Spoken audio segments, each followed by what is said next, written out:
In this video, I'll show you how to fix an iPhone overheating issue in 2021. So if you appreciate that, make sure you give this video a like, subscribe if you're new, and also comment down below if you have any questions whatsoever around the videos. Try to help you out in the comment section and try to reply to every single comment.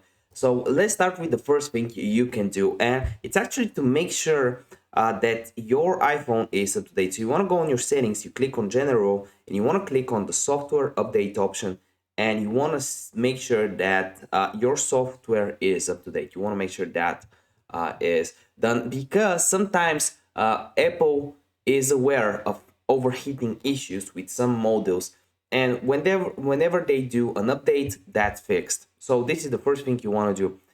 Also, after an update, chances are that your iPhone is overheating, especially after a major update. For example, the iOS 14 update, my iPhone was overheating. But there's also a few more things you can do. For example, you want to make sure that you close all the things you have. If you have so many things open, like 2 games and 2-3 social medias, chances are your iPhone is overheating because of that. One thing you can also do if your iPhone is overheating is whenever you're playing computer game, mobile games on your phone, you want to, and you have your phone plugged in with the cable because you're losing battery and you want to play for 8 hours.